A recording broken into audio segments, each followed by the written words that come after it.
Bonjour à tous, bienvenue au Diapason. On va laisser les derniers entrer et s'asseoir tranquillement.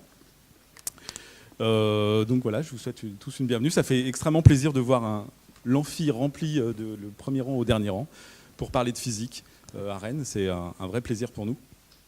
Je vais juste faire quelques mots très brefs de présentation et puis je laisserai la parole à notre intervenant le plus vite possible. Juste par rapport à ce que vous voyez sur l'écran en ce moment, 2018 pour l'Institut de physique de Rennes, c'est une année particulière parce que c'est l'occasion de fêter les 10 ans de l'Institut. Donc cette année, en 2018, on va avoir toute une série d'actions qui sont en train d'être mises en place par les collègues de l'IPR, différents événements de promotion de l'IPR, de connaissances. Il y aura des événements festifs aussi je parle pour les gens de l'IPR, ne vous inquiétez pas.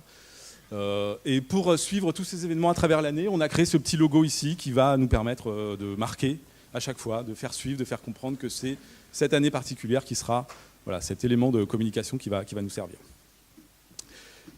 La première action en fait, de 2018, c'était d'organiser une conférence de l'IPR avec un intervenant exceptionnel.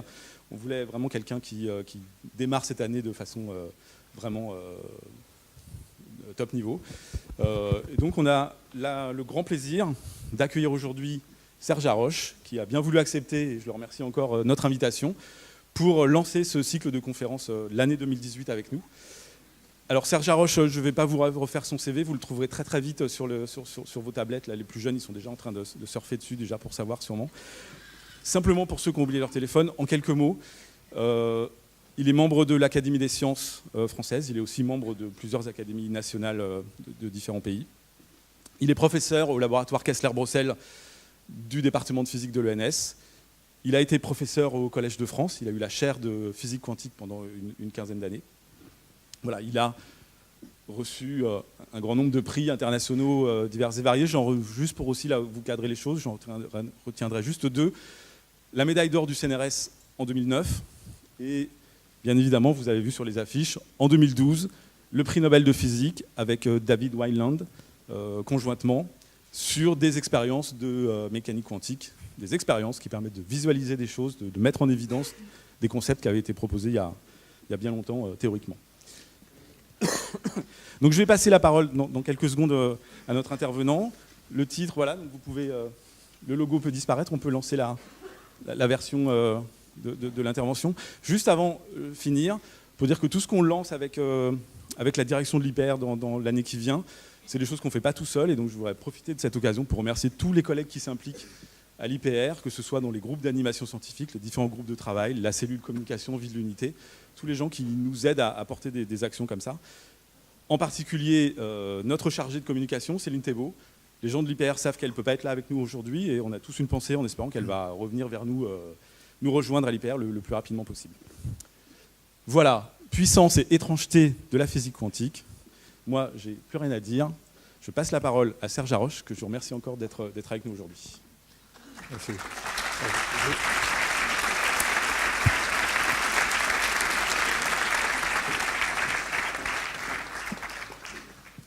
Bonjour, est-ce que vous m'entendez ?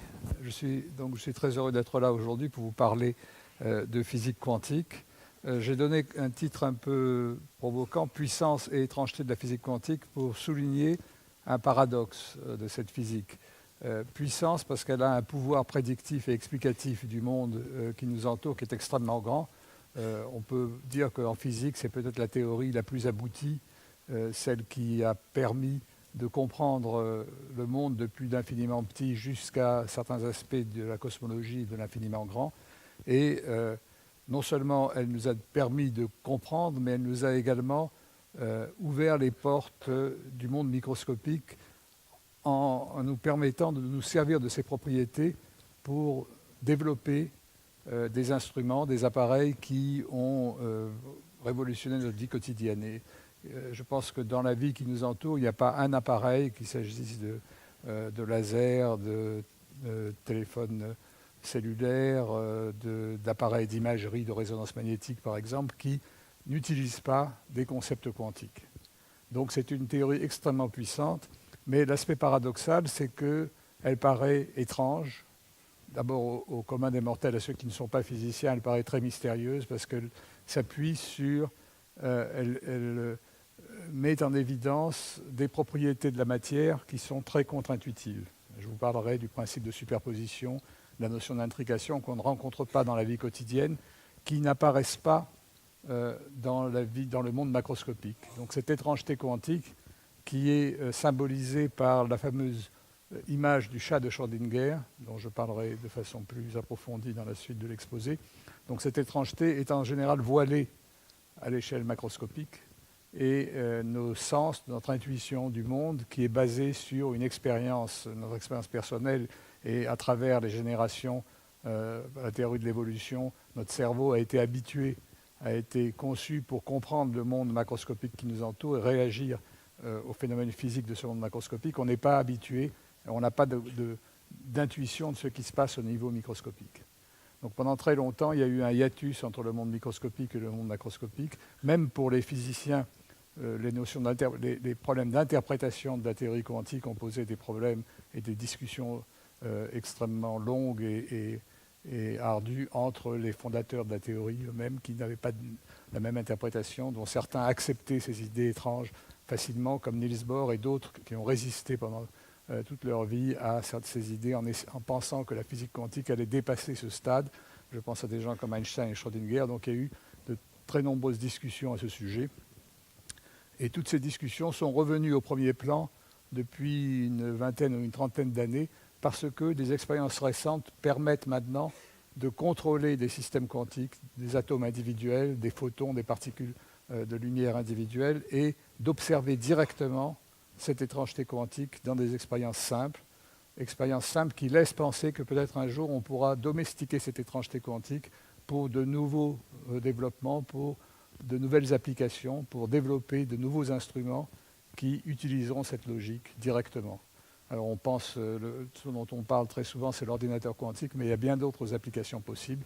Et donc je voudrais, au cours de cet exposé, essayer de faire un panorama aussi général que possible de cette physique quantique, vous parler de ses triomphes passés et présents et de ce qu'on espère dans le futur. Et puis, à cette occasion, je dirai quelques mots des expériences effectuées dans mon laboratoire.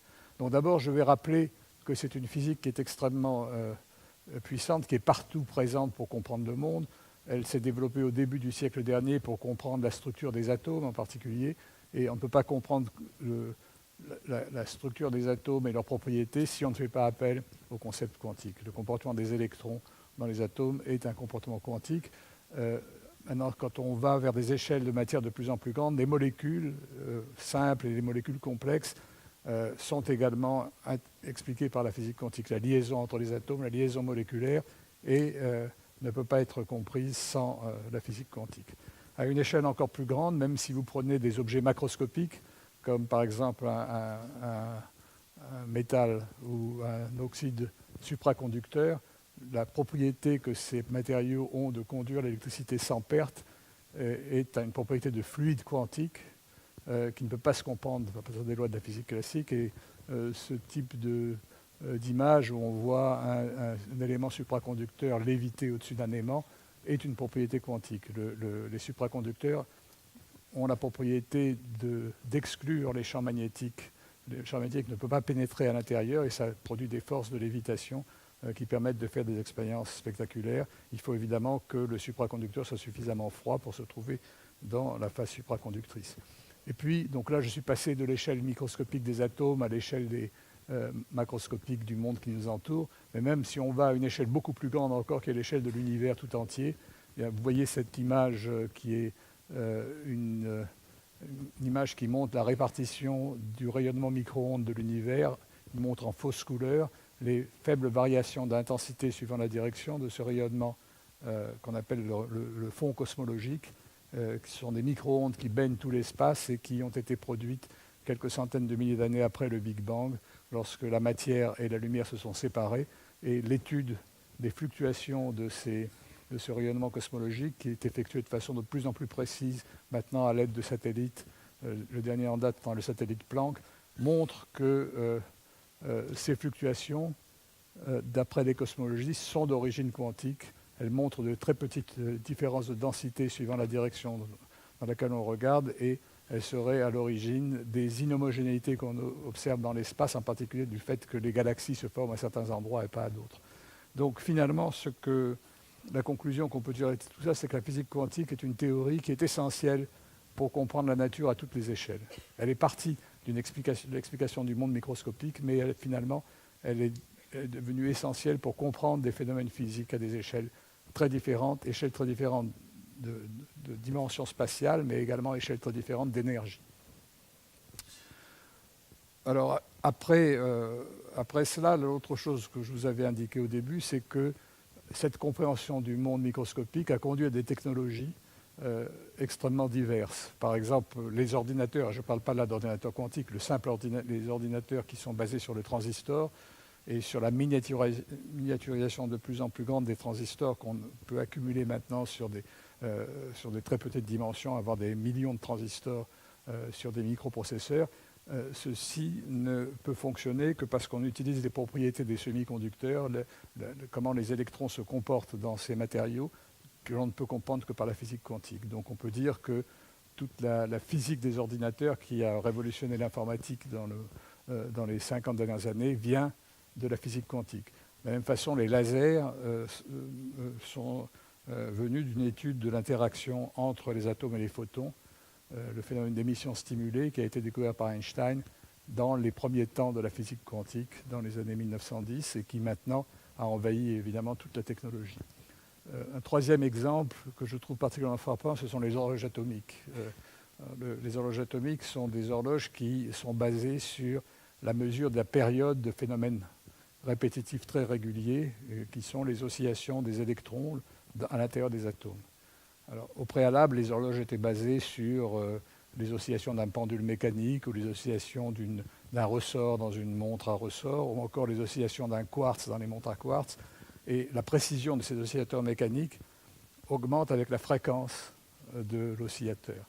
Un pendule oscille à une fréquence de l'ordre de la seconde, un quartz oscille à 30 000 ou quelques dizaines de kilocycles par seconde. Et la précision entre le pendule du XVIIe siècle et la montre à quartz du XXe, en 4 siècles, la précision a augmenté de 6 ordres de grandeur. On est passé de pendules qui gardaient le temps avec une précision de l'ordre de la minute par jour à la seconde par an avec les meilleurs quartz.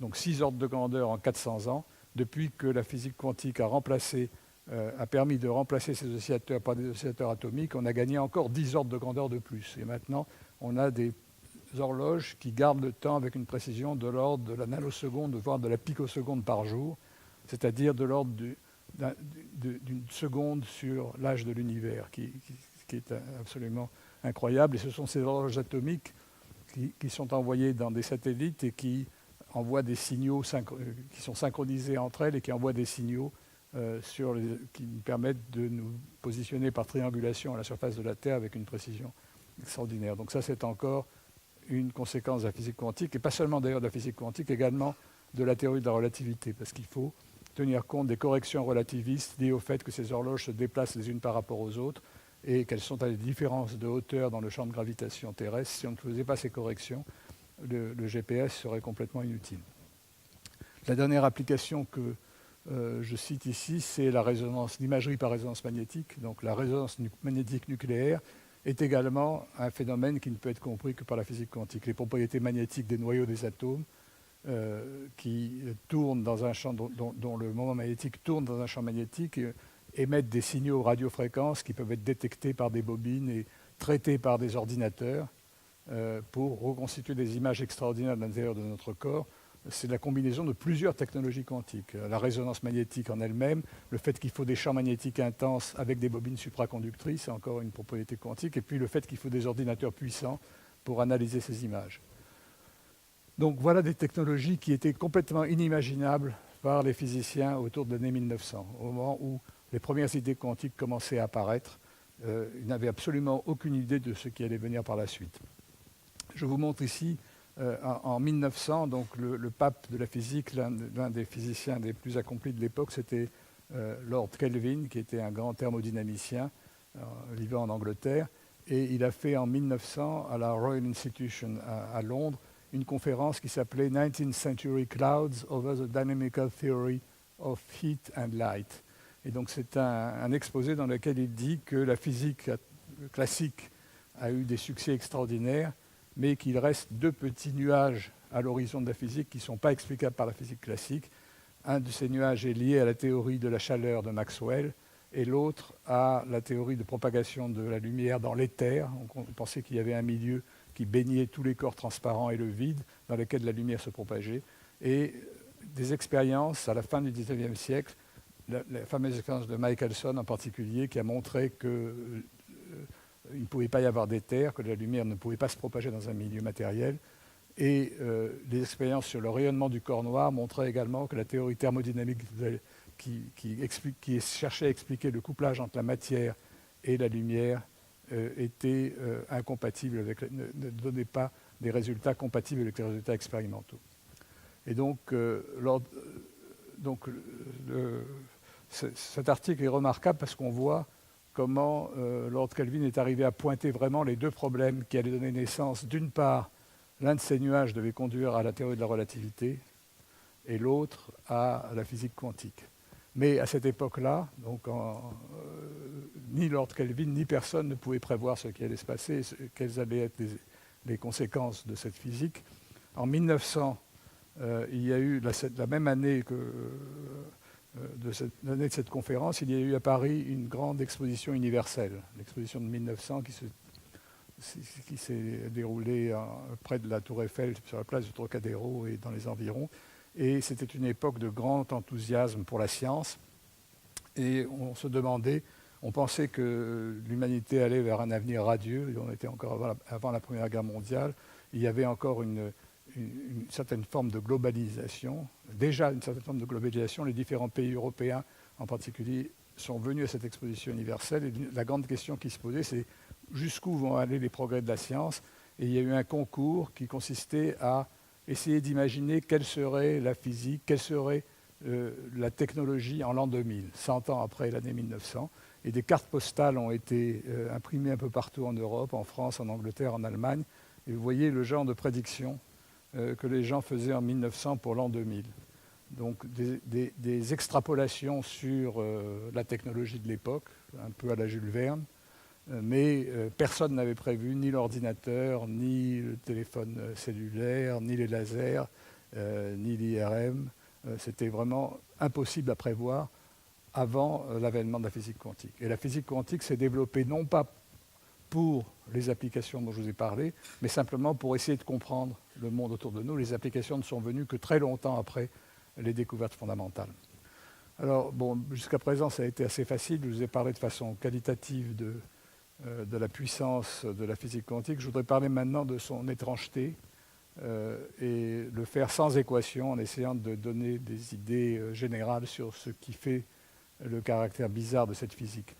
Elle est basée sur un principe fondamental qui est le principe de superposition des états, qui dit qu'un système quantique, s'il peut exister dans différents états décrits classiquement de façon correspondant à des états classiques différents, alors il peut se trouver simultanément dans tous ces états suspendu entre différentes réalités classiques, et on appelle cela une superposition d'états parce qu'il existe une représentation mathématique des états, et dans cette représentation mathématique, eh bien, on fait la somme au sens mathématique du terme, au sens où on ajouterait des vecteurs dans un espace abstrait, et ces états superposés, ce sont des états qui se traitent mathématiquement de façon très simple dans cet espace virtuel. Donc le principe de superposition des états, et une de ses conséquences, c'est la notion d'intrication. Ça conduit au fait que si deux systèmes ont interagi entre eux et qui se trouvent dans une superposition d'états non séparables, c'est-à-dire qu'on ne peut pas décrire chacun des systèmes indépendamment de l'autre, même si on les sépare ensuite par une distance arbitrairement grande, ce qu'on va faire sur un des systèmes va avoir une répercussion immédiate sur la distribution des possibilités de résultats de mesure sur l'autre.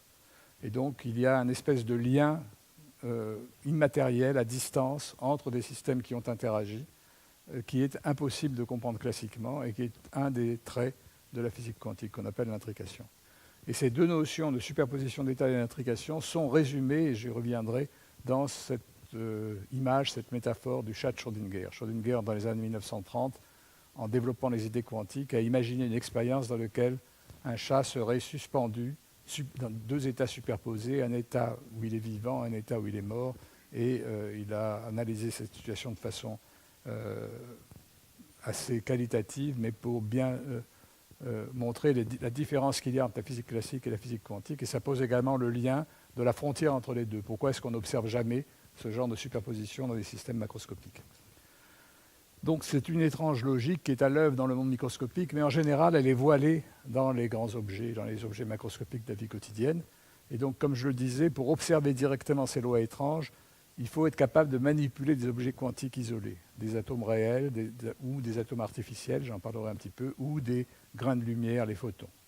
Et donc ceci est maintenant devenu possible, et c'est devenu possible à cause des technologies que la physique quantique a permises, en particulier à cause du développement des lasers et des ordinateurs. Donc on a ici un cercle vertueux où on voit que la physique théorique permet de développer des appareils qui, à leur tour, permettent de faire des expériences qui mettent en question, qui posent, qui testent de façon de plus en plus précise les principes que la physique théorique a mis en avant en amont. Et donc, on espère également que non seulement ces expériences mettent en évidence directement l'étrangeté quantique, mais qu'on pourra peut-être un jour la domestiquer et l'utiliser pour des applications.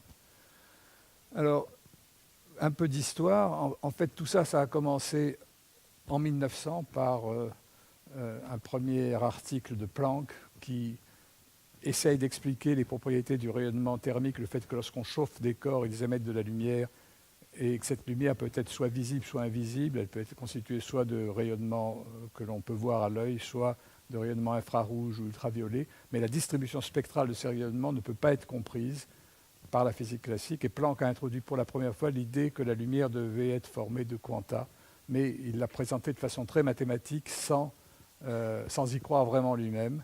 Et ce n'est que 5 ans après, en 1905, que Einstein, dans un des fameux papiers qu'il a publié dans l'année 1905, un papier différent du papier dans lequel il a exposé la théorie de la relativité, Einstein a expliqué que pour comprendre les propriétés du rayonnement thermique et également les propriétés de l'effet photoélectrique, le fait que lorsqu'on irradie un métal avec de la lumière, des électrons sont éjectés du métal, mais que ces électrons ne sont éjectés que si la fréquence de la lumière est suffisamment élevée, que si la longueur d'onde est suffisamment petite. Et ça l'a conduit à l'idée que la lumière était constituée de grains élémentaires qu'on a ensuite appelés les photons, chaque grain transportant une énergie proportionnelle à la fréquence et la constante de proportionnalité étant la fameuse constante de Planck. Et donc ça, c'était vraiment une révolution en physique parce que les théories de la lumière qui avaient démarré avec les travaux de Newton et de Huygens au XVIIe siècle avaient toujours vu en compétition une théorie ondulatoire, la lumière étant constituée d'ondes, c'était l'idée de Huygens, ou la lumière est constituée de particules, c'était l'idée de Newton. Et il semblait que le XIXe siècle avait donné raison à la théorie ondulatoire à cause des expériences d'interférence et des équations de Maxwell. Et puis voilà que Einstein, en fait, dit non, c'est pas aussi simple. Finalement, la lumière est à la fois une onde et à la fois un ensemble de particules. Et ça, cette idée de à la fois ou du en même temps, dont on parle beaucoup actuellement pour d'autres raisons, est quelque chose qui est éminemment quantique. On ne peut pas imaginer classiquement qu'une particule et une onde, c'est la même chose.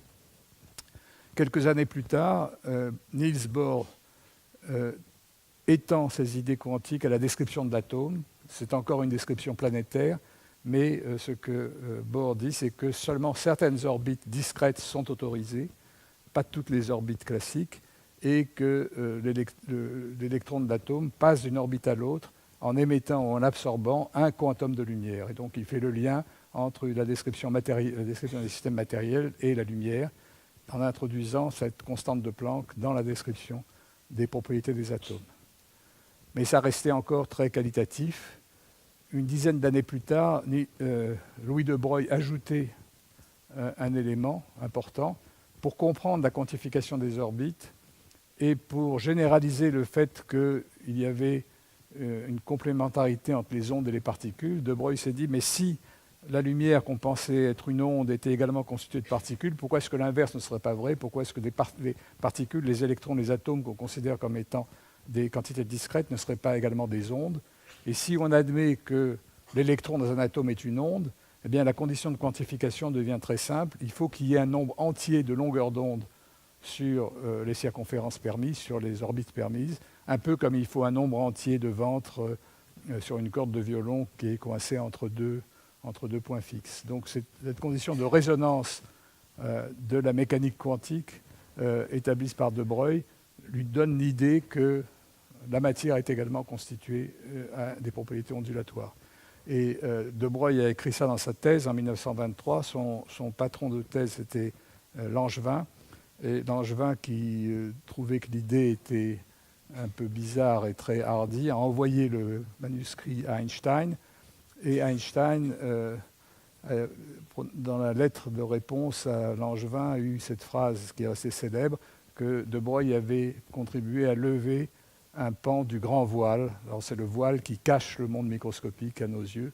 Et ce grand voile a été complètement levé quelques années plus tard par les travaux d'Heisenberg, de Schrödinger et de Dirac, qui ont mis sous forme mathématique rigoureuse tous ces concepts qui apparaissaient de façon un peu empirique et un peu décousus dans les résultats d'Einstein, de Bohr ou de Broglie. Et donc c'est là que la théorie, en 1925-26, que la théorie quantique a vraiment abouti. Et elle décrit donc un monde dans lequel il y a un dualisme entre l'aspect ondulatoire et l'aspect particulaire. Ce dualisme introduit la notion de superposition. Si vous dites qu'une particule peut être à différents endroits à la fois, peut-être une onde, ça veut dire qu'elle peut être à plusieurs endroits à la fois. Et donc ce caractère ondulatoire se manifeste mathématiquement par le fait que la particule est dans une superposition d'états correspondant à toutes les positions possibles.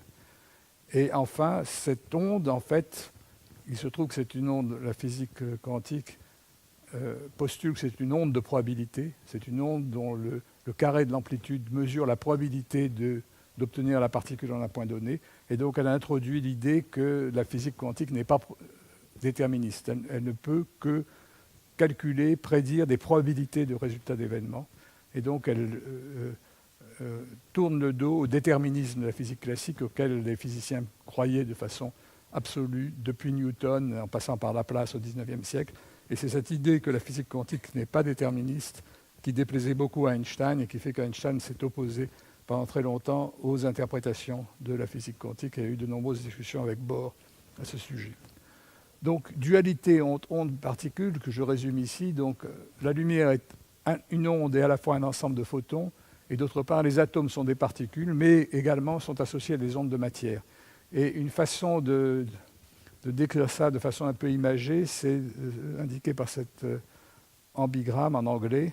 Vous voyez, suivant la façon dont vous le lisez, vous allez dire « light is a wave » ou « light is a particle ». Donc ça correspond un peu à votre prédisposition mentale, à votre état psychologique. Vous allez lire soit une forme ou une autre. Alors en physique quantique, ça n'a rien de psychologique, ce n'est pas du tout lié à la conscience ni à l'état de l'observateur. L'aspect qui est observé dépend de la façon dont l'expérience est faite. Donc l'aspect qui apparaît, et j'en donnerai un exemple tout à l'heure, l'aspect observé dépend du montage expérimental. Suivant le montage que vous allez utiliser, le système va faire apparaître plutôt son aspect ondulatoire ou son aspect corpusculaire, mais jamais les deux à la fois. Et c'est ce que Bohr a exprimé en disant que en physique quantique, le postulat essentiel, c'est la complémentarité. Les deux aspects ondulatoires et corpusculaires sont non pas opposés, mais complémentaires l'un de l'autre. Et le fait que ça dépende du dispositif expérimental introduit une autre idée extrêmement importante en physique quantique, c'est qu'on ne peut pas parler du résultat d'une expérience si on ne décrit pas comment le système qu'on mesure est couplé à un appareil de mesure, parce que l'appareil de mesure va avoir un effet de réaction sur l'état du système qu'on ne peut pas négliger et qui est incontrôlable. Alors tout ça, c'est des idées qui maintenant sont bien acceptées, mais qui ont été parues très étranges aux fondateurs de la physique quantique. Et Niels Bohr, qui aimait beaucoup les phrases paradoxales, disait que si vous n'êtes pas choqué par la physique quantique, c'est que vous ne l'avez pas comprise, finalement. Donc, à quoi ça conduit tout ça ? Il y a une expérience qui met en évidence cette complémentarité entre des aspects ondulatoires et corpusculaires et qui fait apparaître ces concepts de façon extrêmement simple. C'est l'expérience d'interférence qui a été connue depuis le début du XIXe siècle, et l'expérience des fentes Young, ou l'expérience du biprisme de Fresnel, qui est un peu la même chose. On sépare une onde en deux parties, et on recombine les deux parties, et on observe les interférences dans la zone où les deux parties de l'onde se recombinent. Alors, le principe, je vous montre ici le schéma expérimental. Vous avez une source de lumière à gauche. Cette source de lumière émet des particules qui peuvent être des photons ou ça peut être des particules matérielles. Elle traverse un écran qui est percé de deux fentes X et Y, et on les recueille sur un deuxième écran, et on voit apparaître des franges brillantes, là où les particules s'accumulent, des franges sombres, des régions où les particules ne peuvent pas s'accumuler entre les deux. Cette expérience est extrêmement simple à comprendre si on considère qu'on a affaire à une onde. C'est d'ailleurs cette expérience qui, au début du XIXe siècle, a fait dire aux physiciens que c'était Huygens qui avait gagné par rapport à Newton, que la lumière était une onde. À ce moment-là, il suffit d'admettre que l'onde émise par la source est divisée en deux ondelettes qui émergent des deux fentes. Ces ondelettes se propagent, elles s'étendent dans l'espace, et dans certaines directions, les deux ondelettes sont en phase, et donc ça donne de la lumière. Et dans d'autres directions, lorsque la différence de marche est égale à un multiple impair de demi-longueur d'onde, les deux oscillations sont en opposition de phase, et ça donne de l'ombre. Donc, dans le cas de l'explication de la théorie ondulatoire, il n'y a pas de problème. Mais qu'est-ce qui se passe maintenant? Comment est-ce qu'on peut interpréter cette expérience si on a affaire à des particules? Et une façon de mettre la nature au pied du mur, de la forcer à répondre à cette question, c'est d'utiliser une source de particules suffisamment peu intense pour que les particules traversent l'appareil une à une. On sait le faire maintenant avec des photons et avec d'autres types de particules. Et je vais vous montrer le résultat de l'expérience sur cet écran. C'est une expérience réelle qui est faite avec une source de photons unique. On sait réaliser maintenant des sources où les photons sont émis par la source un à un. Et vous allez voir sur cet écran comment la figure d'interférence se forme. Vous voyez qu'au début, les particules arrivent, vous voyez les particules qui impactent l'écran une à une. Et puis, lorsque suffisamment de particules sont arrivées sur l'écran, on voit se former statistiquement la figure de frange d'interférence. Et on peut reconstruire l'histogramme, et vous voyez clairement qu'il y a des régions de l'espace où les particules arrivent, et d'autres où elles n'arrivent jamais, au bout près. Et donc, dans cette expérience, telle qu'on la voit là, la nature nous dit deux choses contradictoires. Chaque photon qui arrive, qui fait un impact ponctuel, semble nous dire la lumière est formée de grains, les photons. Et puis statistiquement, quand suffisamment de photons sont arrivés sur l'écran, eh bien, la nature nous dit la lumière est une onde, regardez les interférences qui sont produites, mais il s'agit d'une onde de probabilité. Vous voyez que cette onde représente la probabilité, le carré de cette onde représente la probabilité pour que les photons soient observés en un point ou un autre. Alors, c'est une expérience donc, qui a été faite il y a une dizaine d'années à l'ENS Cachan par Jean-François Roch et qu'on pouvait trouver par un certain temps sur l'Internet. On pouvait la charger sur l'Internet. Mais la question fondamentale qui se pose là, elle est très simple. Comment est-ce qu'on peut comprendre cette expérience si les particules traversent l'appareillage une à une? Si les photons pouvaient être décrits comme des particules classiques, ça veut dire que la moitié des particules doivent passer par la fente X et l'autre moitié par la fente Y. Et donc si vous divisez cet ensemble en deux sous-ensembles, le sous-ensemble qui passe par la fente X doit donner une tâche de diffraction continue sur l'écran. Le sous-ensemble qui passe par la fente Y doit donner également une tâche continue, et ces deux tâches continues ne donnent pas d'effet d'interférence. Donc on ne peut pas comprendre les interférences si on admet que les particules passent par une fente ou par l'autre. Et la seule façon de s'en tirer, c'est d'admettre que chaque photon doit passer à travers les deux trous à la fois, d'une façon ou d'une autre, et ça veut dire qu'il n'y a plus de trajectoire classique. Il n'y a plus de trajectoire classique possible, et ceci implique le principe de superposition. C'est ce qu'on écrit en disant que l'état du photon au moment où il traverse les fentes est une superposition de l'état correspondant au passage à travers le trou la fente X et de l'état correspondant à la traversée de la fente Y. Donc c'est la seule formule que j'écrirai là, mais c'est effectivement, lorsqu'on établit la théorie mathématique de la physique quantique, on est amené à écrire des équations de ce genre, et ces notations, c'est la notation des quêtes de Dirac. On met symboliquement l'état du système entre ces parenthèses particulières qui représentent symboliquement un état. Le même dilemme s'applique pour la matière. On a fait exactement la même équation, la même expérience avec des électrons traversant un à un. On l'a fait avec des atomes, avec des molécules de plus en plus lourdes, et on montre à chaque fois ce comportement. Les électrons, les atomes, les molécules sont à la fois des ondes et des particules, et le principe de superposition s'applique à eux aussi. Et là, on se rapproche de l'idée de chat Schrödinger. Vous voyez que si vous prenez une grosse molécule, lorsqu'elle va traverser l'écran, elle va être passer à la fois à travers la fente de gauche et la fente de droite. Et je reviendrai encore sur cette idée un peu plus loin. Alors, évidemment, cette idée, Feynman appelait cette expérience l'expérience cruciale de la physique quantique, l'expérience qui démontre la quintessence même de la physique quantique, ce dualisme irréductible entre les aspects ondulatoires et corpusculaires.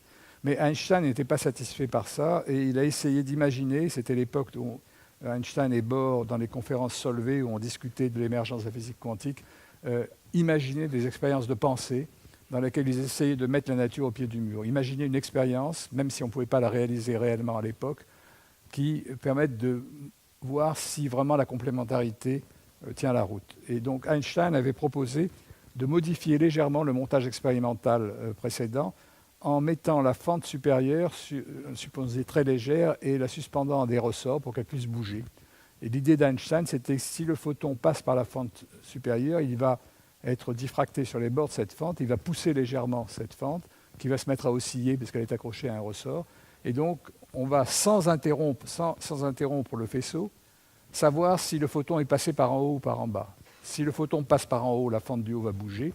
Si le photon passe par en bas, la fente du haut ne bougera pas. Donc on saura par quelle fente est passée. Et il se dit, mais comme ensuite la lumière va traverser, on devra avoir à la fois les interférences et savoir par où est passé. Donc avoir à la fois le photon, donc avoir à la fois l'aspect corpusculaire et l'aspect ondulatoire. Donc Einstein dit, pour trouver le chemin, voir si la fente mobile recule. Alors, Bohr n'a pas eu beaucoup de temps pour répondre à Einstein. Si tu veux utiliser cette information, il faut définir l'impulsion initiale de la fente mobile avec une très grande précision, parce que le photon va lui modifier son impulsion de très peu. Donc il faut que son impulsion soit très bien définie. Donc l'erreur, l'incertitude delta P sur l'impulsion doit être très petite. Mais d'après le formalisme mathématique de la physique quantique, si delta P est très petit, alors la fente va avoir un flou dans sa position. Delta X va être grand, parce que d'après les relations d'incertitude d'Heisenberg, dont vous avez peut-être entendu parler, le produit des incertitudes sur la position et l'impulsion ne peut pas être inférieur à la constante de Planck. Et en faisant un petit calcul d'ordre de grandeur, Bohr a pu montrer à Einstein qu'en fait, delta P doit être suffisamment petit pour que delta X, l'incertitude sur la position, soit telle que la différence de marche devient complètement floue et que les franges disparaissent. Et donc Bohr a montré ainsi à Einstein qu'à l'intérieur même du formalisme de la physique quantique, il n'y a pas de contradiction. On peut voir soit l'aspect ondulatoire, soit l'aspect corpusculaire, mais pas les deux à la fois. En plus, cette expérience, bien que ça n'ait pas été discuté à l'époque, en plus, cette expérience est une première indication du concept d'intrication. Parce que vous voyez que ce qui se passe dans cette expérience, c'est que la particule qui traverse le système, elle est plus seule. On ne peut pas décrire l'état de la particule toute seule. Ce qui se passe, c'est que au moment où la particule traverse l'appareil, elle se trouve dans une superposition de passer par la fente du haut ou par la fente du bas, mais en même temps, dans un cas, la fente va bouger si la particule passe par la fente du haut, et dans l'autre cas, si la particule passe par la fente du bas, la fente du haut ne bouge pas. Et donc l'état particule plus fente est un état intriqué. Vous voyez que lorsque j'écris ça de cette façon-là, je ne peux pas mettre en facteur l'état de la particule que j'ai écrit en bleu et l'état de la fente que j'ai écrite en rouge. Et c'est ça, mathématiquement, l'intrication. C'est que la particule a perdu son individualité quantique. Elle ne peut plus être décrite elle seule par un état quantique. L'état quantique, c'est l'état global de la particule et de la fente. Ces deux états sont intriqués et c'est une situation à la chat Schrödinger. On dirait un chat Schrödinger. En fait, le chat Schrödinger, c'est une élaboration sur cette idée que Schrödinger a décrite en 1935. Au lieu de parler d'une fente qui va dépendre de l'état d'un atome ou de l'état d'un photon, ce qui laisserait la plupart des gens indifférents, il a eu l'idée géniale de remplacer cette fente inanimée par un animal vivant, un chat, dont le sort intéresse davantage les gens. Mais l'idée de l'expérience est exactement la même. On met dans une boîte un chat, donc c'est la fente de tout à l'heure, et on le couple à un atome. Et cet atome peut être soit excité, soit évolué dans un état où il perd son excitation. S'il perd son excitation, il émet une particule, ça peut être une particule radioactive, une désintégration radioactive, ou il émet un photon en passant d'un état excité à un état stable. Et s'il émet ce photon, il déclenche un dispositif létal qui va tuer le chat. Comme l'atome peut être dans une superposition des deux états, c'est un système microscopique dont de nombreuses expériences montrent qu'il peut être dans une superposition des deux états, alors le chat doit être dans une superposition des deux états aussi. Et donc on doit avoir cet état intriqué de l'atome excité et le chat vivant, plus l'atome désexcité et le chat mort. Et donc vous voyez que c'est exactement la même problématique que celle que je vous indiquais tout à l'heure, avec une expérience qui est effectivement beaucoup plus difficile à faire parce que le chat est très gros. Mais cette expérience montre conceptuellement que pour des systèmes en interaction, le principe de superposition conduit immédiatement à l'intrication. Et puis il pose également une autre question qui est pourquoi est-ce que pour des gros systèmes, on ne voit pas ça? Et qu'est-ce que ça voudrait dire d'avoir un chat à la fois vivant et mort? Et donc ça pose le problème de la frontière entre le monde classique et le monde quantique, ce qu'on appelle la décohérence quantique. Alors, essayons de résumer à ce stade ce qu'on a appris sur la physique quantique. Donc, la superposition des états règne dans le monde quantique. Vous avez un système peut être dans une superposition de deux états de position. Alors, là, je ne sais pas comment le représenter. Ce n'est pas deux particules, c'est une particule qui est à la fois à gauche et à droite. Mais ce n'est pas le seul type de superposition possible. Vous pouvez, si vous avez un système atomique qui a deux niveaux, il peut être à la fois dans le niveau inférieur et dans le niveau supérieur. Et une façon de préparer cela, c'est de lui appliquer une impulsion lumineuse ou une impulsion micro-ondes, suivant la distance entre les deux niveaux, qui mélange les deux niveaux, qui fabrique ces superpositions à partir d'un état ou de l'autre. Et donc on peut avoir ce genre de systèmes qui sont à la fois à gauche ou à droite, ou à la fois excités et pas excités. Et là, j'ai représenté des poids égaux, mais en fait, on peut avoir des poids variables, avoir plus de probabilités qui soient dans un état que dans l'autre. On peut avoir toutes les superpositions possibles. Alors, qu'est-ce qui se passe? Ces superpositions sont très fragiles. Elles existent tant qu'on ne cherche pas à répondre à la question où se trouve vraiment la particule, ou bien dans quel état d'énergie se trouve vraiment l'atome. Et se poser cette question, c'est, en physique quantique, faire une mesure. Et vous voyez en particulier que si vous voulez savoir si la particule est à gauche ou à droite, si elle est passée par une fente ou par l'autre, l'appareil de mesure, il va devoir d'abord avoir une lampe qui éclaire, parce qu'il faut voir si la particule passe à gauche ou à droite, et on va capter les photons diffusés par la particule. Et donc, et on va la voir ou à gauche ou à droite. Et on ne peut pas la voir au milieu. Donc, mais le fait même d'éclairer pour voir va perturber le système, parce que la lumière qui va tomber sur les atomes ou les particules va échanger de l'impulsion, va changer la trajectoire que classiquement la particule aurait si elle n'avait pas été éclairée. Et cette modification incontrôlable va donner un résultat aléatoire. Vous allez trouver tantôt la particule à gauche, tantôt la particule à droite. Donc vous allez pouvoir trouver ça ou ça, avec des probabilités qui sont égales dans le cas que j'ai considéré là, mais qui peuvent être inégales si on a formé le système de façon différente. Et le point essentiel, c'est que le résultat d'une expérience donnée, ça va vous donner au hasard un résultat ou l'autre. C'est-à-dire qu'il n'y a aucun moyen de prévoir si vous allez trouver la particule à gauche ou à droite. Si elle a été préparée dans un état de superposition, vous allez le trouver la moitié du temps à gauche, la moitié du temps à droite, mais pour une expérience donnée, vous ne saurez pas avant si elle est à gauche ou à droite. C'est ce que Einstein disait en donnant une image pour parler de cette interprétation probabiliste de la physique quantique. Qu'en physique quantique, Dieu joue au dé avec la nature et il n'aimait pas ça du tout. Mais toutes les expériences qui ont été faites depuis l'avènement de la physique quantique ont toutes démontré que c'était effectivement ce qui se passait réellement. Alors pourquoi est-ce que les objets macroscopiques, pourquoi est-ce que dans les objets macroscopiques on ne voit pas ça? Pourquoi est-ce qu'on ne voit pas un chat à la fois vivant et mort? Et pourquoi, par exemple, on ne voit jamais une boule de billard qui traverse à la fois une paroi par deux trous? Alors, une partie de l'explication vient du fait que plus l'objet est gros, plus ça devient difficile de le séparer de son environnement. Par exemple, si vous prenez un chat, pour que le chat soit vivant au départ, il faut qu'il soit baigné par des molécules d'oxygène pour qu'il puisse respirer, Et puis il faut qu'il y ait des tas de photons thermiques autour de lui, sinon il serait gelé à moins de 273 degrés, il ne serait pas vivant. Donc tout système macroscopique, et en particulier le système biologique, ne peut pas être observé en dehors de l'environnement. Et l'environnement joue le rôle d'un appareil de mesure. En fait, il y a de l'information qui s'échappe du système dans l'environnement, et cette information, si on était capable de la décoder, nous dirait si la particule, dans ce cas-là, est à gauche ou à droite. Et c'est ça ce qu'on appelle la décohérence. En fait, l'environnement réalise une espèce de mesure, comme le cas de la fente mobile tout à l'heure, qui détruit les superpositions des grands systèmes en les intriquant avec un environnement incontrôlable. Et c'est ce phénomène d'intrication qui dissipe l'information dans l'environnement qui explique en grande partie pourquoi le monde macroscopique apparaît classique. Pourquoi est-ce qu'on ne peut pas voir d'interférence entre un chat vivant et un chat mort, grosso modo. Alors, un dernier point sur l'intrication, et la notion d'intrication. Je représente ici deux particules qui sont intriquées. Elles ont interagi, elles sont intriquées. C'est par exemple deux photons.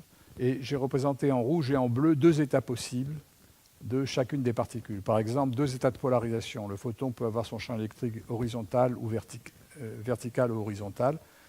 Lorsque les deux photons sont intriqués, ça veut dire qu'il y a une corrélation forte. Si le premier est trouvé rouge, le second sera rouge. Si le premier est trouvé bleu, le second sera bleu. Mais cette intrication, elle n'existe pas seulement pour rouge et bleu. Elle existe pour toutes les superpositions de rouge et de bleu. Ça veut dire que si vous trouvez le premier photon rouge plus bleu, le second sera rouge plus bleu. Si vous trouvez le premier photon rouge moins bleu, au sens de superposition d'états, le second sera dans le même état. Et cette intrication, qui se réalise lorsque les deux particules sont créées ou interagissent au contact l'une de l'autre, elle survit à une séparation arbitraire. On a fait des expériences en intriquant deux photons et en les faisant se propager à des centaines de kilomètres l'un de l'autre dans des fibres optiques. Et on constate qu'après cette propagation sur des centaines de kilomètres, les photons, les particules restent intriquées. C'est-à-dire que si on fait une mesure sur la particule de gauche et qu'on la trouve dans un état, l'autre particule sera dans le même état. Mais chacun des résultats est aléatoire, mais c'est le même aléatoire qui apparaît à gauche et à droite. En d'autres termes, c'est comme si deux dés distants tombaient toujours sur la même face, sans aucun lien de causalité entre les deux. Vous pouvez faire l'expérience au même instant, la lumière n'a pas le temps de se propager entre les deux points, vous allez trouver le même résultat. Alors ça également, c'est une expérience que Einstein avait décrite en détail en 1935, dans un fameux papier qui s'appelle le papier EPR, Einstein, Podolsky, Rosen, où il dit « c'est ce que prévoit la physique quantique, mais moi, je n'arrive pas à croire à ça. S'il y a des corrélations, c'est qu'il doit y avoir une cause commune qui s'est propagée.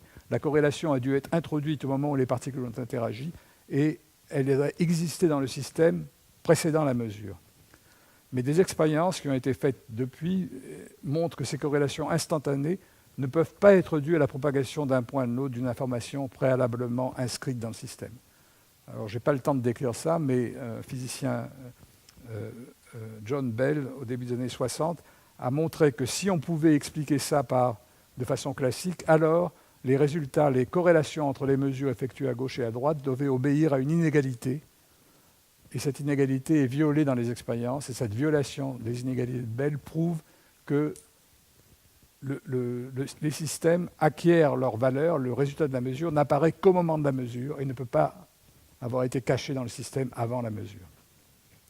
Alors c'est un des aspects les plus profonds et les plus bizarres de la physique quantique, et ça a des conséquences intéressantes. Ça permet en particulier à deux partenaires de partager une suite de nombres aléatoires que personne ne peut espionner.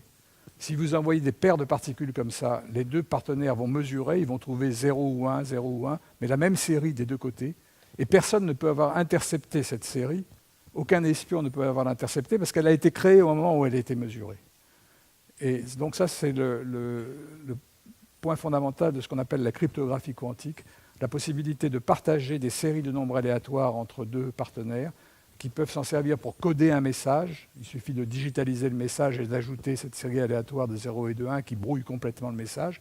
Et si l'autre partenaire possède la même clé, il peut soustraire à chacun des bits d'information le nombre aléatoire qui est le même que dans l'autre, et ils peuvent échanger des messages sans qu'on puisse du tout les intercepter. Et cette cryptographie quantique, elle existe maintenant, elle se développe par propagation de photons sur des le long de fibres optiques, et c'est quelque chose qui est déjà une des applications de cette physique. La téléportation quantique, c'est également une conséquence de ça. Vous pouvez, si vous avez une paire de photons intriqués, si vous avez un état quantique que vous ne connaissez pas, vous le couplez à une des particules de la paire, vous faites une mesure, et instantanément, l'état inconnu se trouve téléporté de l'autre côté. Alors, cette téléportation, c'est une espèce de fax quantique qui agit à distance, qui possède des propriétés différentes du fax classique, et qui a fait beaucoup couler d'encre parce que je pense que c'est le mot téléportation qui a été habile, puisque ça fait référence à de la science-fiction, mais enfin, ce n'est pas de la science-fiction, ça peut se faire et ça peut être utile aussi. Je voudrais conclure ce diapo en disant que, contrairement à ce qu'on pense, il n'y a pas de communication possible superluminale. C'est-à-dire que, en fait, ce que les deux observateurs, les deux partenaires partagent, c'est une suite de nombres aléatoires qui, par définition, ne contient aucune information. Si vous voulez vous en servir pour transférer de l'information, il faut envoyer un signal classique. Par exemple, dans la cryptographie, les clés en elles-mêmes n'ont aucun intérêt au sens de l'information. Par contre, si vous envoyez un message, vous allez pouvoir le crypter et le décrypter, mais ça va demander un temps qui est le temps de propagation de la lumière entre les deux personnes en question. Et donc, la cryptographie quantique et la physique quantique n'est pas en contradiction avec les principes de relativité et de causalité.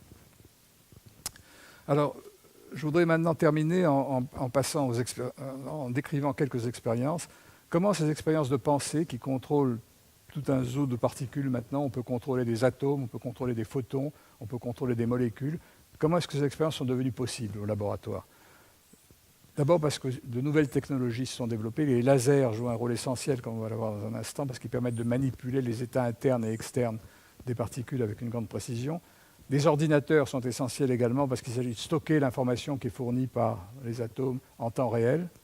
Et dans certains cas, par exemple dans les expériences que je vais vous décrire qu'on fait sur les photons, il nous faut des matériaux supraconducteurs pour fabriquer des boîtes ultra réfléchissantes pour conserver les photons pendant longtemps.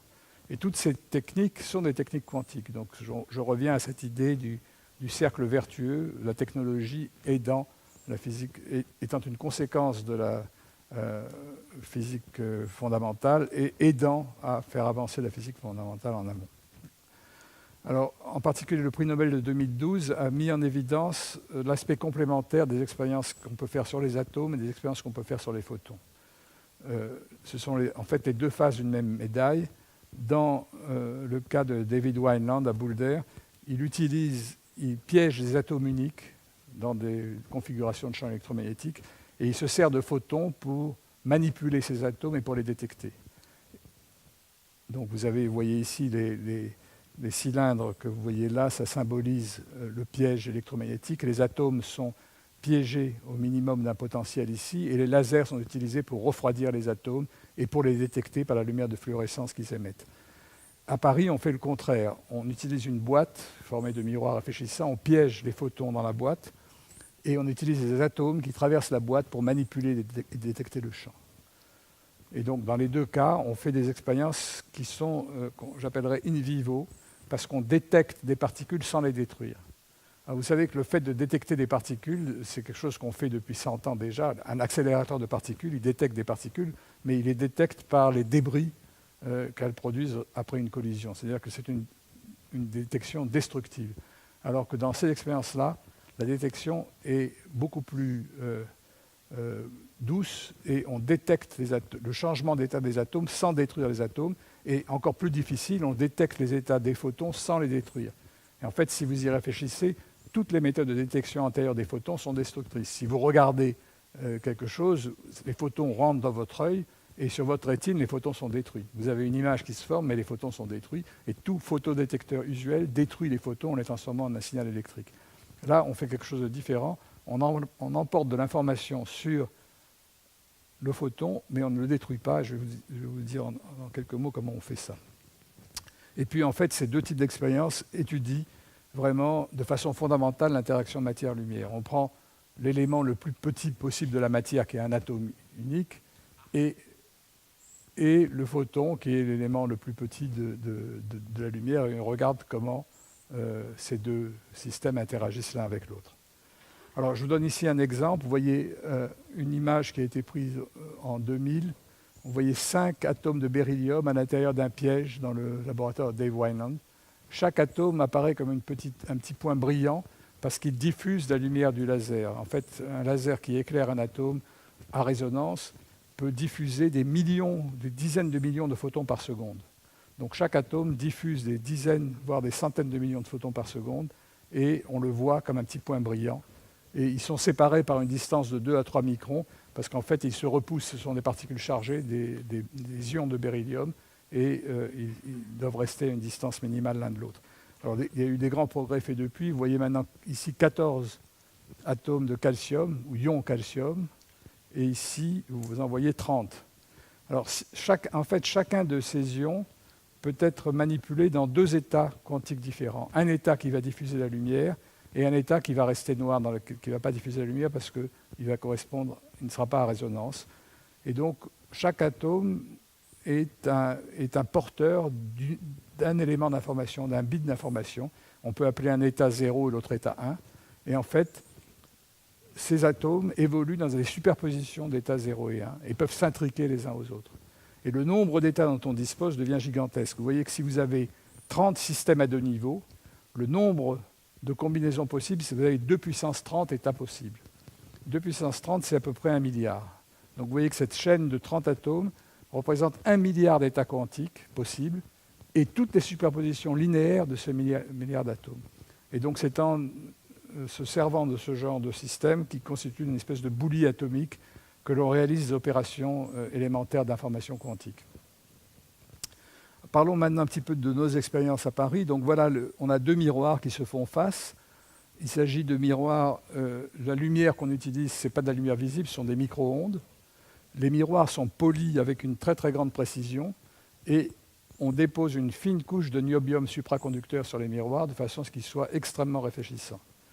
Et ces miroirs, et ensuite on fait interagir les atomes un à un. On envoie des atomes un à un dans cette boîte. Alors quelques précisions sur les miroirs. En fait, ils réfléchissent tellement bien que chaque photon peut être réfléchi plus d'1 milliard de fois entre les 2 miroirs avant de se perdre à cause des imperfections des miroirs ou par diffraction sur les bords. 1 milliard de réflexions, ça correspond à un trajet déplié d'à peu près 40 000 km. Et 40 000 km, c'est la lumière, le parcours, donc c'est la circonférence terrestre. La lumière parcourt ça en 130 millisecondes. Donc vous voyez qu'on piège la lumière pendant un temps perceptible, de l'ordre d'une fraction perceptible de seconde. Et on envoie les atomes un à un à travers cette boîte, ils interagissent avec le champ et on les détecte ensuite. Et vous voyez, ça paraît très simple comme ça, le montage expérimental est beaucoup plus compliqué.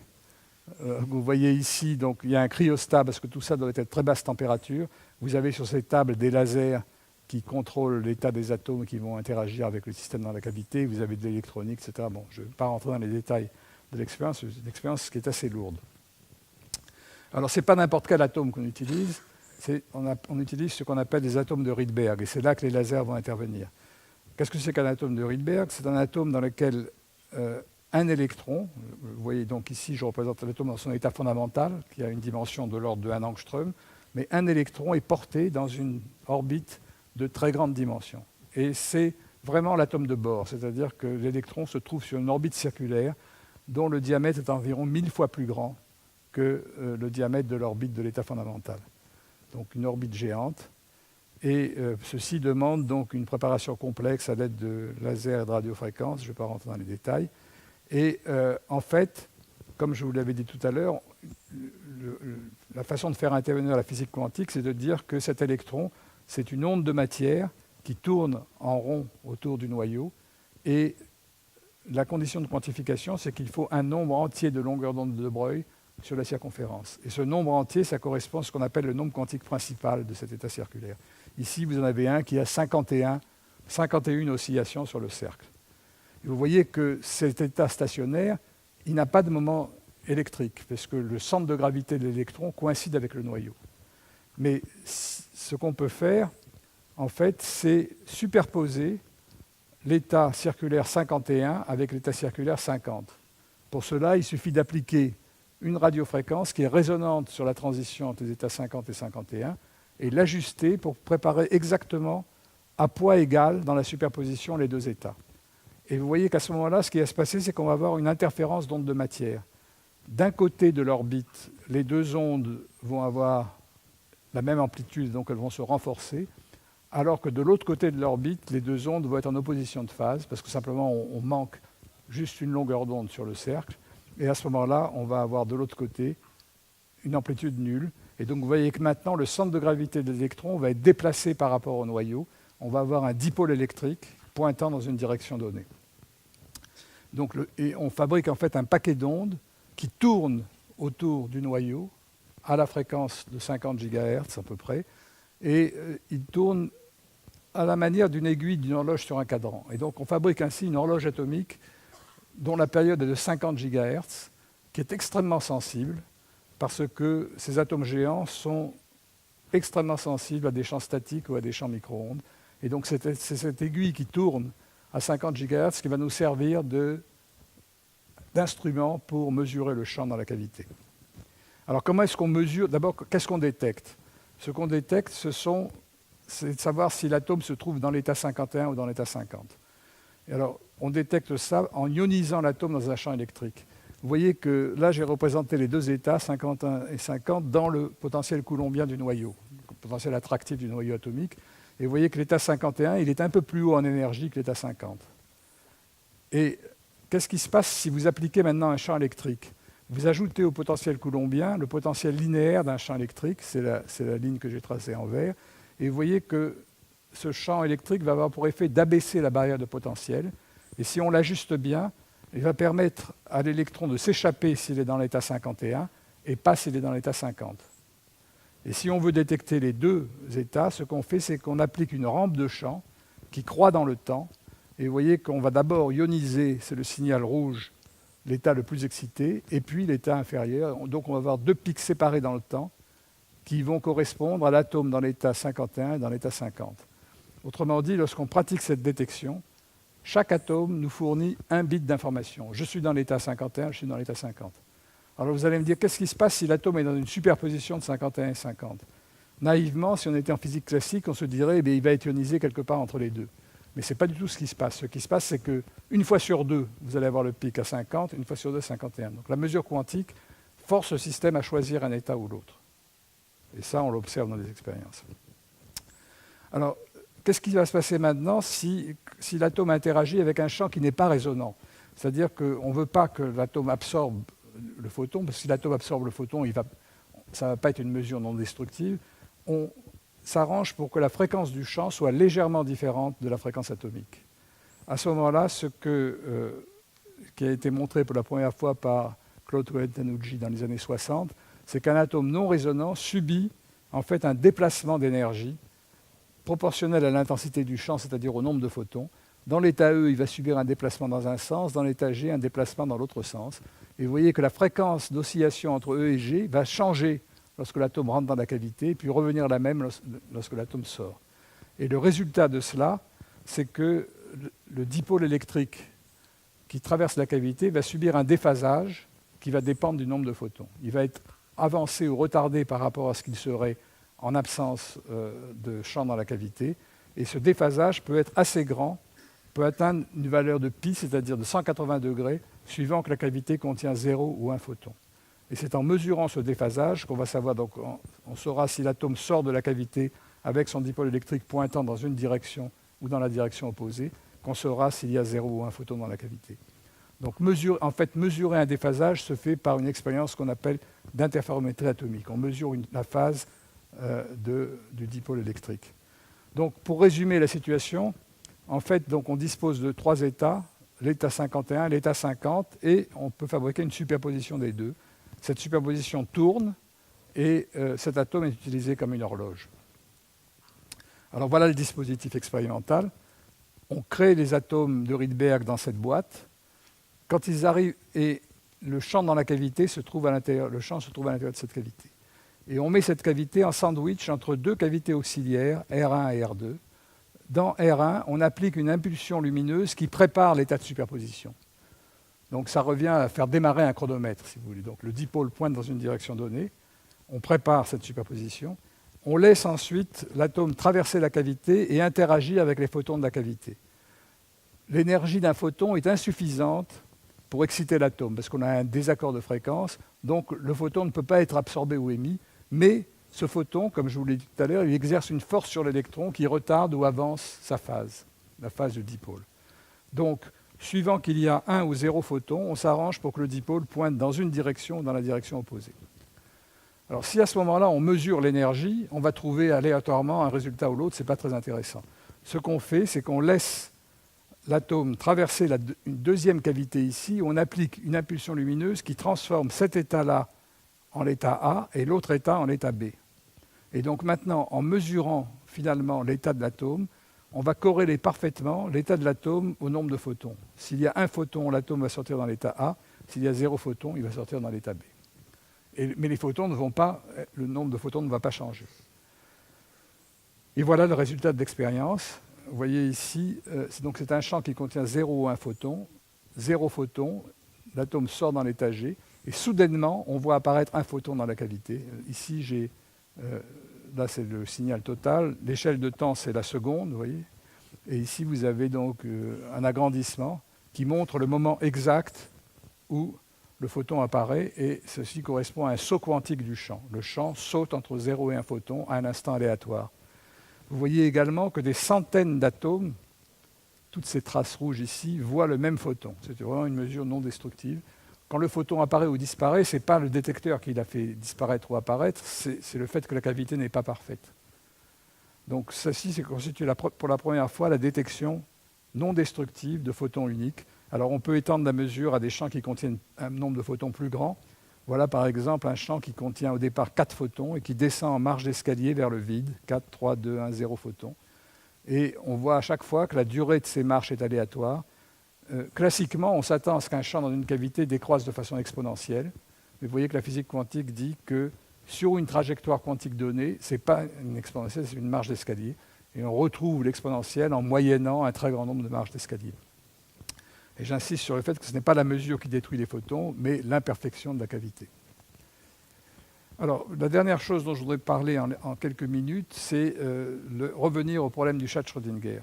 Pour l'instant, j'ai décrit des expériences dans lesquelles c'est l'aspect corpusculaire des photons qui intervient. On compte des photons dans une boîte comme on compterait des billes dans une boîte. Mais la lumière est également une onde. C'est-à-dire qu'il y a une autre propriété de la lumière qui est complémentaire, qui est le fait qu'elle peut avoir une phase bien définie. Et la propriété de phase est complémentaire de la propriété de nombre de photons. Qu'est-ce qu'on peut faire si on prépare dans la boîte non pas un nombre de photons bien défini, mais une superposition de nombre de photons qui correspond à un champ qui a une phase bien définie. Et je vais vous montrer qu'on peut à ce moment-là faire une expérience de type chat de Schrödinger. Alors, je vous rappelle les ingrédients du chat de Schrödinger. Ici, vous avez une boîte. Dans la boîte, vous mettez un chat. Dans notre cas, la boîte, c'est les 2 miroirs. Et le chat, ça va être un champ dans la cavité de quelques photons. Vous faites interagir ce chat avec un atome qui peut être excité ou désexcité et un système qui va coupler l'atome avec l'état du chat. Dans notre cas, l'atome, c'est notre atome de Rydberg. Et suivant son état, cet atome de Rydberg va forcer le champ à avoir une phase ou une autre. Et qu'est-ce qui va jouer le rôle d'environnement ? La décohérence va être provoquée par le fait que les photons vont finir par se perdre. On ne peut pas garder ce champ indéfiniment. La perte de photons, c'est une fuite d'informations dans l'environnement, donc c'est une cause de décohérence. Alors, évidemment, le champ n'est pas vivant ou mort ici. La propriété classique, c'est que le champ a une phase ou une autre. Alors, comment est-ce qu'on décrit la phase d'un champ ? Classiquement, un champ qui a une phase bien définie, c'est une sinusoïde. L'amplitude du champ varie de façon sinusoïdale.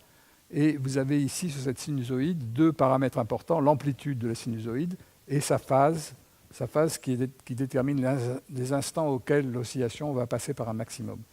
Et on sait, les ingénieurs et les mécaniciens savent au moins depuis Fourier, qu'on peut représenter un champ qui a une amplitude d'une phase donnée par un vecteur dans un espace, depuis Fresnel aussi, ce qu'on appelle l'espace de Fresnel.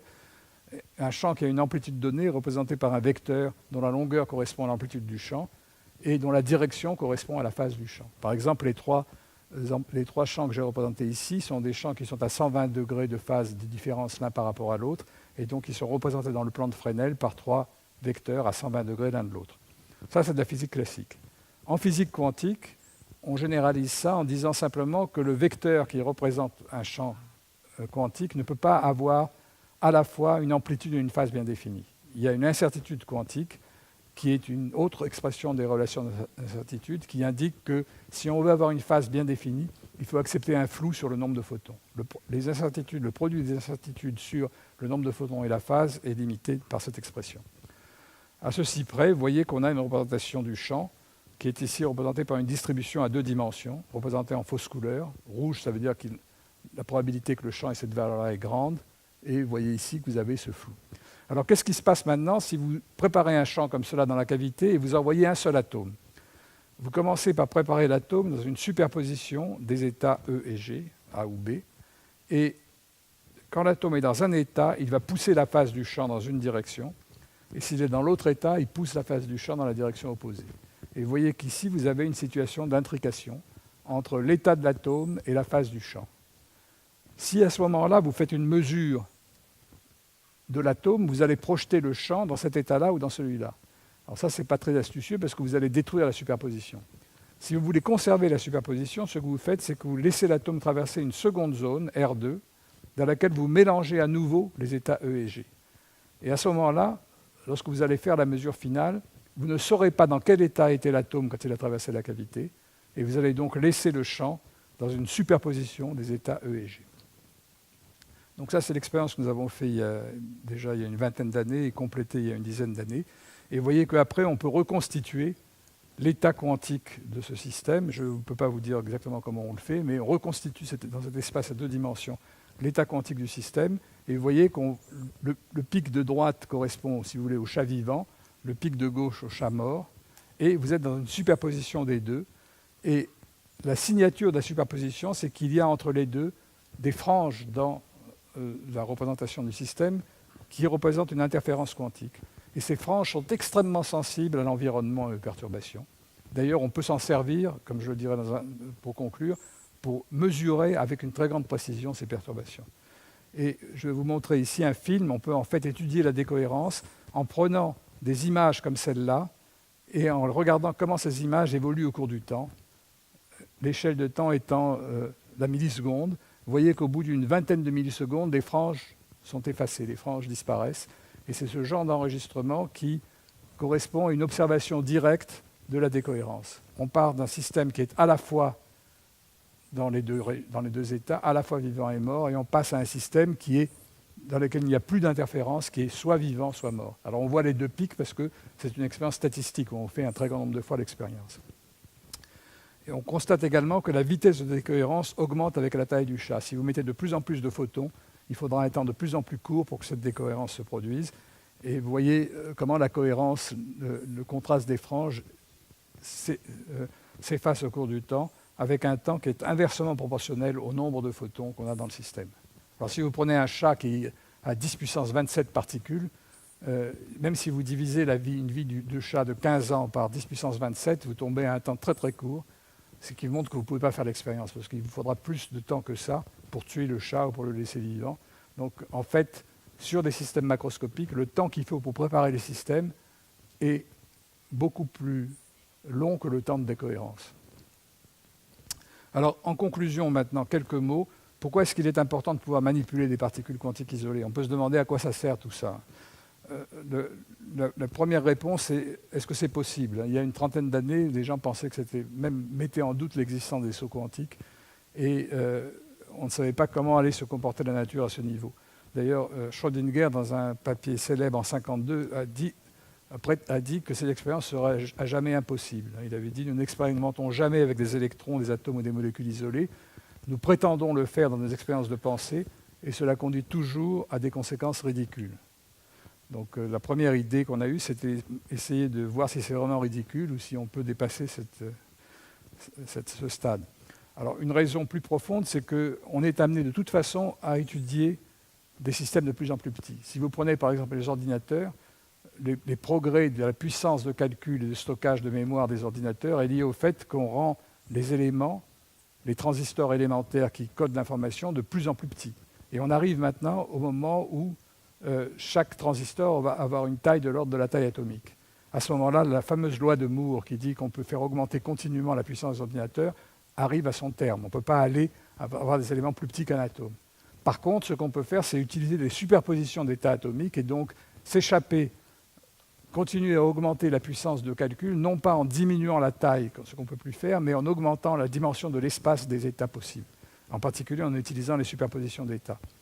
Donc la physique quantique rend un grand nombre d'états accessibles pour des applications possibles, le calcul quantique, la communication quantique, la métrologie quantique. Par exemple, les interférences de Schrödinger permettent des mesures ultra précises de petits champs électriques et magnétiques. On fait des expériences comme ça dans mon groupe, mais je n'ai pas le temps d'en parler. Alors, quelles sont les applications possibles? Des ordinateurs plus puissants ou des simulateurs quantiques dans lesquels on fabrique des systèmes artificiels, dans lesquels on laisse les atomes interagir entre eux pour essayer de voir si on ne fait pas apparaître de nouvelles phases de la matière.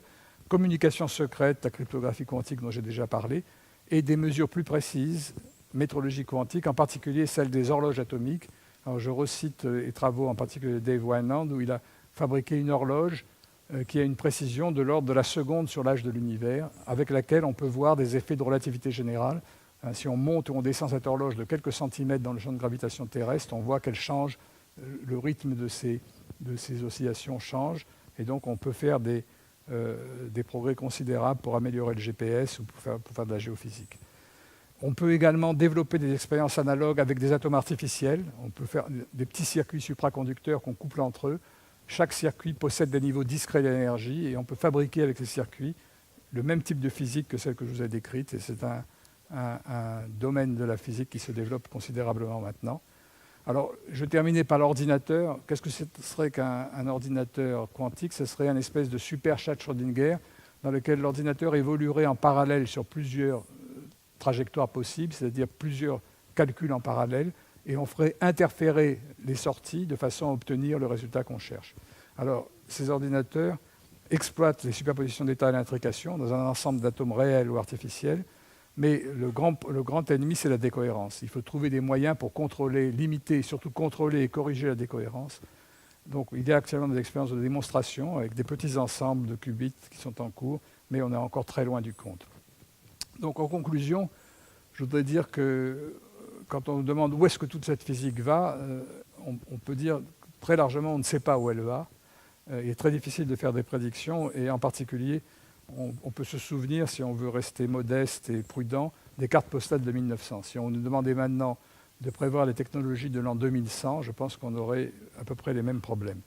Par contre, une chose est sûre, si on ne fait pas de recherche fondamentale, il n'y aura pas de technologie nouvelle. Toutes les découvertes, tous les dispositifs dont je vous ai parlé résultent de recherches fondamentales qui ont précédé de plusieurs dizaines d'années les applications pratiques.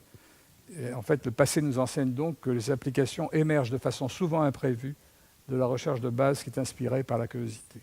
Et cette recherche de base, ces nouvelles technologies qui proviennent de façon inattendue de la recherche de base, demandent deux ressources essentielles. Bon, il faut de l'argent, bien sûr, mais avant même l'argent, il faut avoir le temps et la confiance. Il faut pouvoir développer des recherches sur le très long terme, avec un projet ambitieux. Les recherches qu'on a faites à Paris, on les a commencées au début des années 80. Les recherches de Dave Wineland également ont commencé à cette époque-là. Et il faut que sur le long terme, les organismes de recherche fassent confiance aux chercheurs, ne leur demandent pas de donner des résultats à court terme, ne les financent pas uniquement sur des contrats finalisés dans lesquels on promet des résultats à terme de 2, 3 ou même 5 ans. Il faut beaucoup de temps, il faut de la confiance.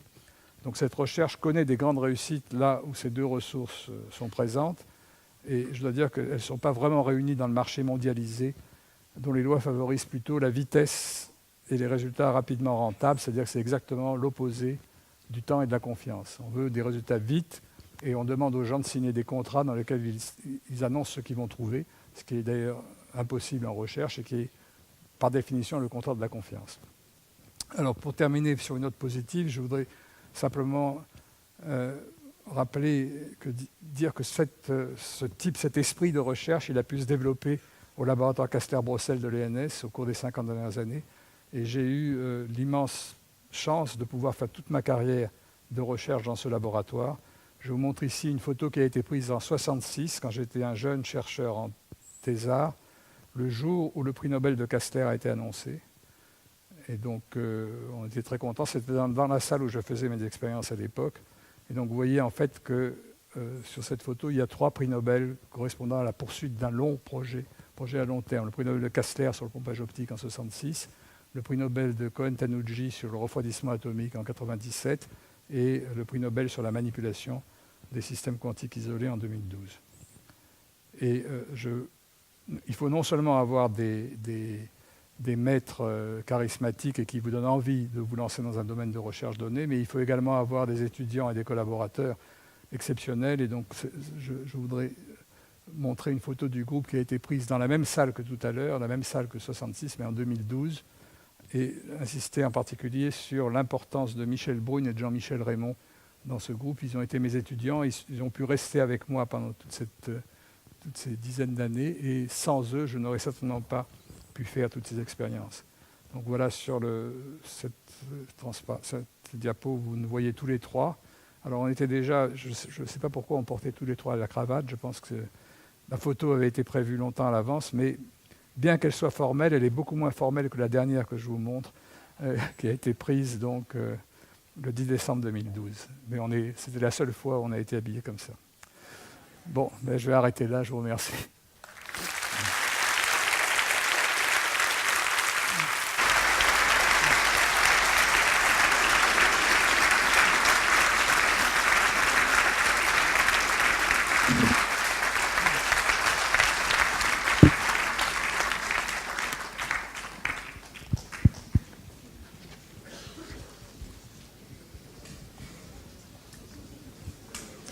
Donc on va avoir le temps pour quelques questions, s'il y a des questions dans la salle. C'est pas toujours facile. Oui. Merci, monsieur. J'ai une question concernant le rayonnement cosmique, qui est apparu un peu après le Big Bang. Ouais. Comment est-il possible d'encore arriver à le recevoir, alors que normalement il devrait être plus éloigné que toutes les projections de matière, puisqu'il va à la vitesse de la lumière? Bon, c'est la théorie cosmologique de l'expansion de l'univers. Au départ, c'était un rayonnement qui était de très courte longueur d'onde, et au fur et à mesure que l'expansion de l'univers, la longueur d'onde a diminué. On voit maintenant, c'est le reste de ce milieu très chaud qui maintenant se trouve à une température de l'ordre de 2,7 degrés, un peu au-dessous de 3 degrés, qui est extrêmement uniforme. Mais il n'est pas à une distance très éloignée? Oui. C'est parce qu'on regarde loin. On regarde loin, c'est pour ça. Est-ce qu'il y a une autre question? Tu montes? Je te passe le micro, Erwan.